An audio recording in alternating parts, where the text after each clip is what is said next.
welcome back to Suryadev QSC Reba's Property Matters. Simple, earthy, modern, yet with traditional touches. Instead of describing it so much, you might as well come along with me as we visit Sheila Nivas.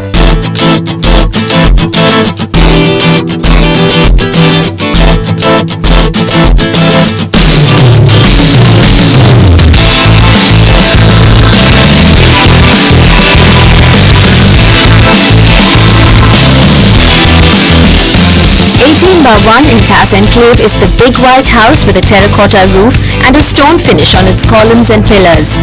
The grey stone finish certainly adds a classy touch to the entire structure.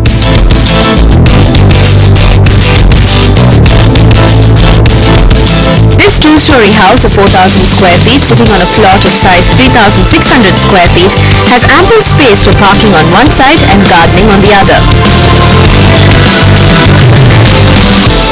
Sheila Nivas was built around 5 years ago after a lot of careful calculations.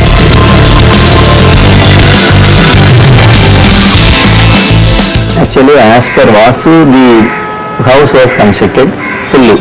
The plot facing actually east facing plot. So, on the northeast side, well must be there, well or bore. So we have put the bore in the northeast side, and the house is actually located partially on the northeast side, since there is a street opposite to the plot. South side must be a little bit, it must be raised. So we have raised the plot as per the Vastu, and there should not be no plantation, or we should not keep all these things. As per Vastu, we have not kept any plantation in the south side of the plot.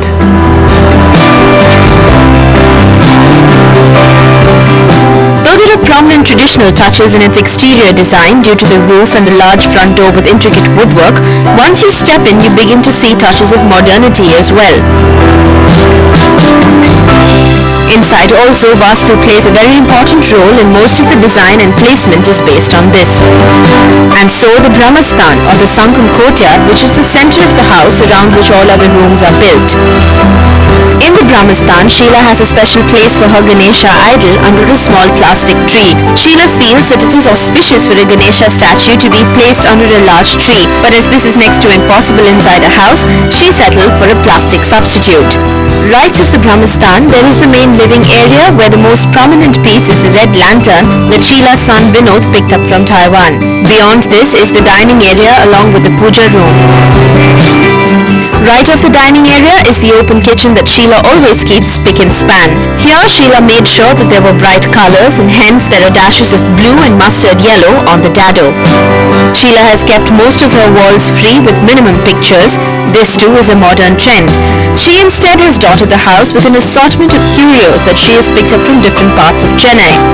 These are mainly seen spread all around the courtyard.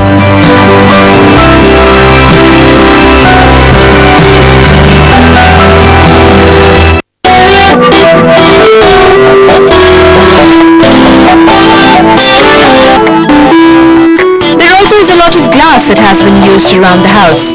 The designs on the glass is unconventional with straight-lined patterns instead of the usual floral motifs. Far left of the courtyard is the master bedroom. This room is plain, with the main highlight being the glass on the sliding panel that leads to the walk-in closet. This is a feature in every room of the house, due to which all wardrobes are tucked away. The wooden furniture in every room too was specially made according to each family member's taste. The master bedroom is also the family dog Rocky's favorite hangout in the entire house. Other than this, there is an extra room on the ground floor that doubles up as office space for Kanan. The spiral stairs that lead upstairs is also made of marble, just like the rest of the flooring in the house. As you climb up, you notice the wooden niches in the wall that have tribal figurines in them. As soon as you hit the landing, you are greeted by a large framed picture of Vinod doing what he does best, bike racing. This part of the house reminded me of being on the deck of a large ship due to the way the entire space is structured and because one can look down into the Brahmastan.